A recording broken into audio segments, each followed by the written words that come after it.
Hello, जय हिंद। कैसे हैं आप लोग? उम्मीद करते हैं अच्छे ही होंगे और अपने पढ़ाई में व्यस्त होंगे। तो चलिए आज के सेशन को शुरू करते हैं। आज हमारा 10वां लेक्चर है और इसमें हम इंडियन इकोनॉमी के विभिन्न आयामों को देख रहे हैं। हमारा विषय वस्तु ये था कि अर्थशास्त्र किसे कहते हैं, अर्थशास्त्र क्या है, और अर्थशास्त्र का जो एक महत्वपूर्ण भाग है वह है इकोनॉमी, जिसमें खास करके भारतीय अर्थव्यवस्था यानी कि इंडियन इकोनॉमी, उस इंडियन इकोनॉमी के जो निर्धारित सिलेबस था, खास करके पब्लिक सर्विस कमीशन या UPSC, state public service commission या एसएससी या और भी अदर कॉम्पिटिटिव एग्जाम है, उसी को लेकर के जो इकोनॉमिक सेक्शन से, खास करके इंडियन इकोनॉमिक सेक्शन से जो भी सवाल पूछे जाते हैं उसी को ध्यान में रखते हुए हम लोगों ने इस पर एक स्टेप बाय स्टेप बहुत ही व्यवहारिक और सरल भाषा में एक क्लास के रूप में और टॉपिक वाइज लेक्चर आरंभ किया, जिसमें आज 10वां लेक्चर है। और अगर इस लेक्चर को, प्रत्येक लेक्चर को आप अगर सुनते हैं, देखते हैं और अपने आप को इंट्रोड्यूस करते हैं तो निश्चित तौर पर आपको इकोनॉमिक्स की एक समझ होगी और इस समझ के साथ इंडियन इकोनॉमी से जितने भी सवाल पूछे जाते हैं वह आप आसानी से बना सकते हैं। तो इसी को ध्यान में रखते हुए हम लोगों ने इसको शुरू किया और आज के इस सेशन में आप सबों का स्वागत है। तो चलिए शुरू करते हैं। पिछली क्लास में हमने आपसे बताया था इंडियन इकोनॉमी क्या होता है, अर्थात खास करके इकोनॉमी सिस्टम जो है वो क्या है। इकोनॉमिक सिस्टम आप समझा और उसमें मैंने बताया था आपको कि इकोनॉमी, अर्थव्यवस्था, विभिन्न आर्थिक गतिविधियों का एक व्यापक प्रक्रिया है जिसमें विभिन्न आर्थिक समस्याओं का समाधान किया जाता है। खास करके क्या उत्पादन किया जाए, कितना उत्पादन किया जाए, कैसे उत्पादन किया जाए, किसके लिए उत्पादन हो, और उत्पादन के बाद जो आर्थिक विकास होता है उस आर्थिक विकास की जो सही मेथड है वो क्या हो। आज हम लोग अपने लेक्चर को मुख्य रूप से कंसंट्रेट करेंगे आर्थिक विकास के विभिन्न आयाम पर। खास करके 2 आयाम जो है उस पर चर्चा करेंगे। अर्थव्यवस्था के और आर्थिक विकास के 2 आयाम होते हैं, एक इकोनॉमिक डेवलपमेंट होता है और एक इकोनॉमिक ग्रोथ होता है। जनरली सभी लोग समझते हैं कि इकोनॉमिक डेवलपमेंट और इकोनॉमिक ग्रोथ एक ही चीज है, लेकिन एक इकोनॉमिक कंडीशन में, एक अर्थव्यवस्था के संदर्भ में और आर्थिक गतिविधियों के संदर्भ में दोनों में मौलिक अंतर होता है। जैसे कि आप देख रहे हैं, इकोनॉमी का जो आयाम है वह आर्थिक विकास और आर्थिक वृद्धि से, जिसको समृद्धि भी कहते हैं। वैसे अर्थव्यवस्था में हर आर्थिक शब्दावली का अलग अलग अर्थ हो जाता है। व्यवहारिक अर्थों में तो समानता एक ही रूप में समझा जाता है, लेकिन आर्थिक व्यवस्था के संदर्भ में हम लोग अलग अलग आयाम से समझते हैं। तो सबसे पहले हम लोग आर्थिक विकास को समझते हैं कि अर्थव्यवस्था में आर्थिक विकास क्या होता है। देखिए, मैंने आर्थिक विकास को इकोनॉमिक डेवलपमेंट लिखा है, अर्थात इकोनॉमिक डेवलपमेंट हो या इकोनॉमिक ग्रोथ हो, वह एक आर्थिक व्यवस्था का एक बहुत ही व्यापक प्रक्रिया है, प्रोसेस है, जिसके अंतर्गत आर्थिक विकास का अगर अध्ययन करते हैं और अगर हम आयाम देखते हैं तो उसके परिणाम स्वरूप क्या होता है। किसी भी देश की अर्थव्यवस्था में वो आर्थिक विकास होता है तो उसमें प्रायः देखा जाता है कि उत्पादन के समस्त साधन जो है, जो भूमि, पूंजी, श्रम, संगठन और साहस के रूप में जो काउंटेबल होता है, उसकी कुल कुशलता, जो मैक्सिमम एफिशिएंसी है, उसको कुशलता पूर्वक उसका उपयोग कैसे किया जाए, और अगर किया जाता है अर्थव्यवस्था के अंतर्गत तो उस कुशलता पूर्वक उपयोग के बाद यह निर्धारित होना जरूरी हो जाता है कि देश की आर्थिक व्यवस्था के आर्थिक विकास के कारण देश के राष्ट्रीय आय में वृद्धि हो। ठीक है, उसके बाद प्रति व्यक्ति आय में निरंतर वृद्धि हो, साथ ही साथ लोगों के जीवन स्तर में भी वृद्धि हो, अर्थात राष्ट्रीय आय बढ़े, प्रति व्यक्ति आय बढ़े, लोगों के जीवन स्तर में वृद्धि हो। तो निश्चित तौर पर यह, अगर ये चारों फैक्टर में वृद्धि की बात को करें तो निश्चित तौर पर देश के आर्थिक कल्याण होगा, आम लोगों के आर्थिक जीवन स्तर और आर्थिक कल्याण में वृद्धि होगा। एक तरह से हम कह सकते हैं कि अर्थव्यवस्था के आर्थिक विकास का आयाम देश के साथ साथ आम लोगों के विभिन्न आयामों के साथ आर्थिक कल्याण को बढ़ाता है, ठीक है ना, जिसके कुछ खास इंडिकेटर है। क्या इंडिकेटर है? तो इसमें देखा जाता है कि अर्थव्यवस्था में संरचनात्मक परिवर्तन होता है।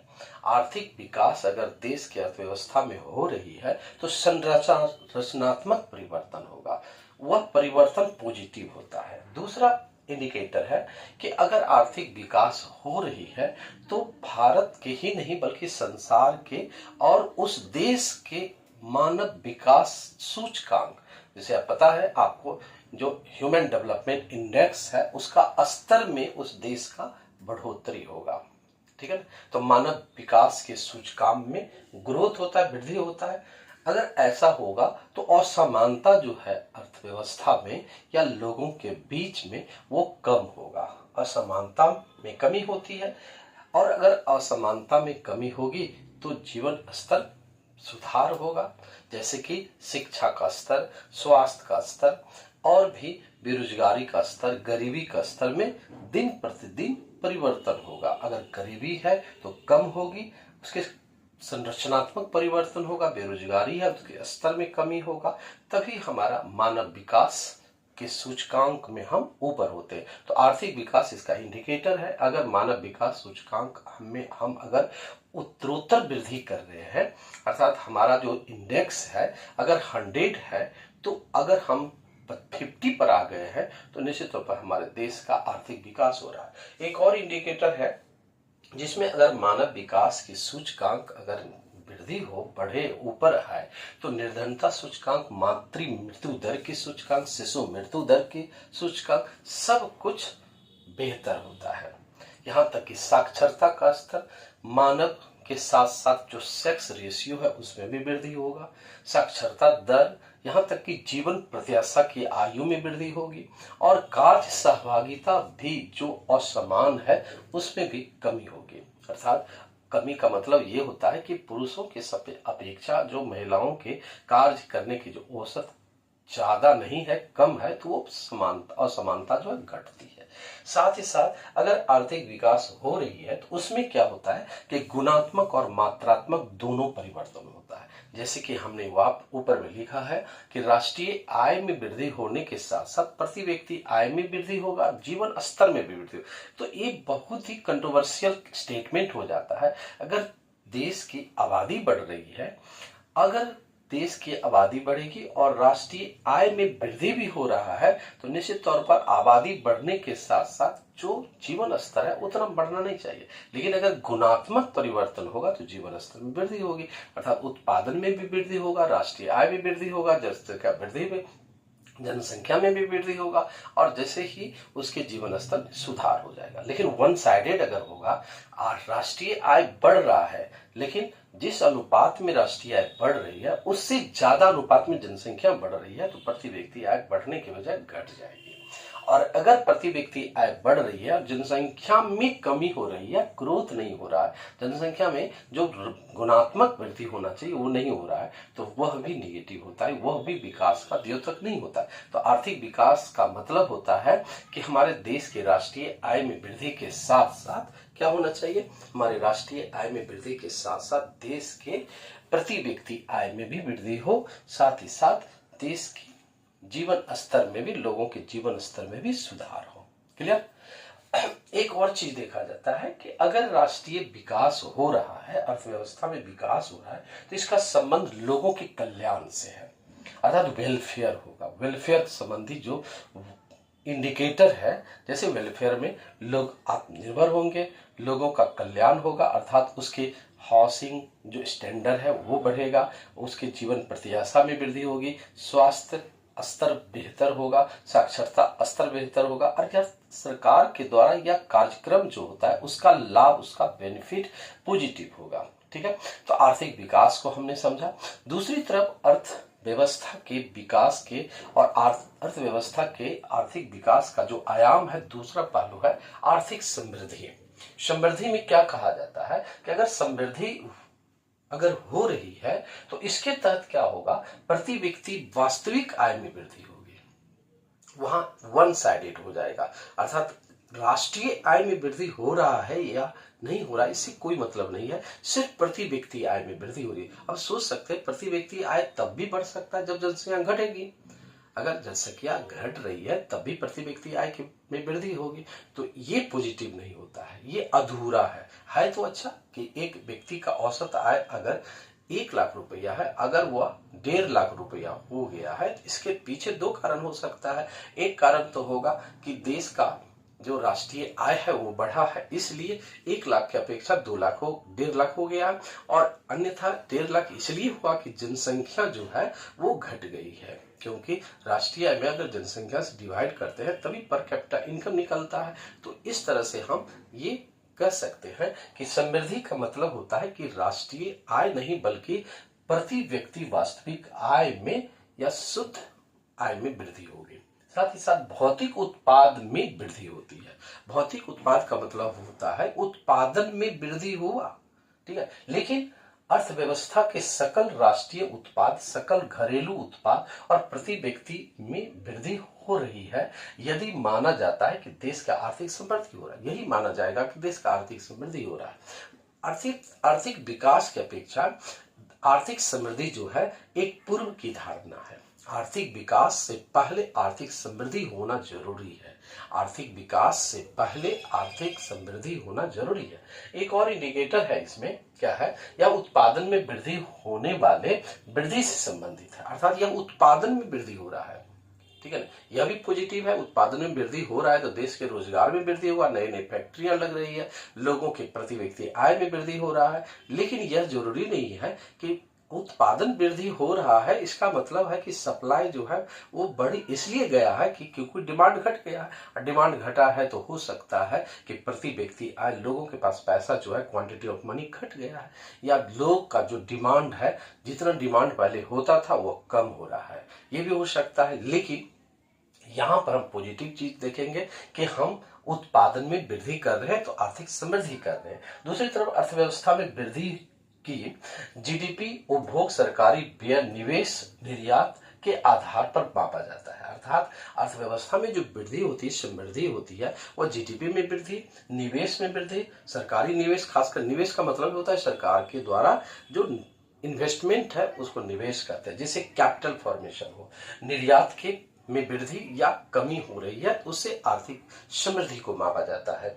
एक और इंडिकेटर है, इसमें अर्थव्यवस्था के मात्रात्मक परिवर्तन होता है, गुणात्मक परिवर्तन नहीं होता है। आर्थिक विकास में क्या देखा हमने, मात्रात्मक और गुणात्मक दोनों वृद्धि होता है, अर्थात राष्ट्रीय आय बढ़ रही है, प्रति व्यक्ति आय भी बढ़ी और उसके जीवन स्तर में भी वृद्धि होगा। यहाँ पर क्या देख रहे हैं कि सिर्फ मात्रात्मक वृद्धि हो रहा है, राष्ट्रीय आय बढ़ रहा है या प्रति व्यक्ति आय बढ़ रहा है, तो कोई जरूरी नहीं है कि उत्पादन में वृद्धि होता होगा, हो सकता है जनसंख्या में कमी हो रही है इसलिए प्रति व्यक्ति आय बढ़ रहा है। एक और इंडिकेटर है, अर्थव्यवस्था में विकास की पूर्व शर्त है। ये निश्चित रूप से हमने पहले भी कहा कि आर्थिक समृद्धि जो है आर्थिक विकास की एक पूर्व संरचना है, पूर्व धारणा है, पूर्व शर्त है। जब तक आर्थिक समृद्धि नहीं होगा, इकोनॉमिक ग्रोथ नहीं होगा, तब तक डेवलपमेंट की कल्पना संभव नहीं है।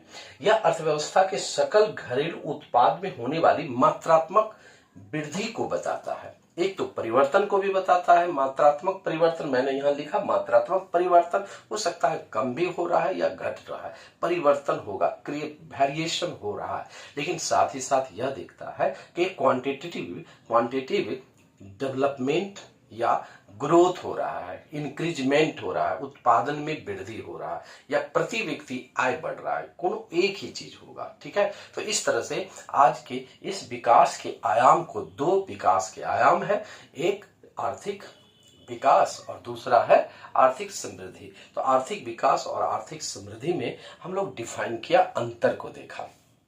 इस बोर्ड पर बहुत ही सरलता और बहुत ही मतलब स्पष्ट रूप से मैंने आपको पहले डिफिनेशन को बताया, दोनों डिफिनेशन है, फिर इंडिकेटर है, लगभग 6 इंडिकेटर जो है इकोनॉमिक डेवलपमेंट का है और 6 इंडिकेटर जो है वो इकोनॉमिक ग्रोथ का है। दोनों को आप स्क्रीनशॉट ले सकते हैं और इसको एक एक पॉइंट जो है बहुत ही सरलता पूर्वक आप देखेंगे और इसको पढ़ेंगे और हमारे लेक्चर को उसको कनेक्ट करके आप समझेंगे। ओके, तो एक ही बात होती है इकोनॉमिक डेवलपमेंट और इकोनॉमिक ग्रोथ में। इकोनॉमिक डेवलपमेंट एक क्वांटिटिव और क्वालिटेटिव दोनों परिवर्तन और इंक्रीजमेंट को बताता है, जबकि इकोनॉमिक ग्रोथ जो है सिर्फ क्वांटिटिव डेवलपमेंट यानी कि क्वांटिटिव इंक्रीजमेंट या वेरिएशन जो होता है, परिवर्तन जो होता है, उसको बताता है। ठीक है, एक गुणात्मक और मात्रात्मक विकास का सूचक है,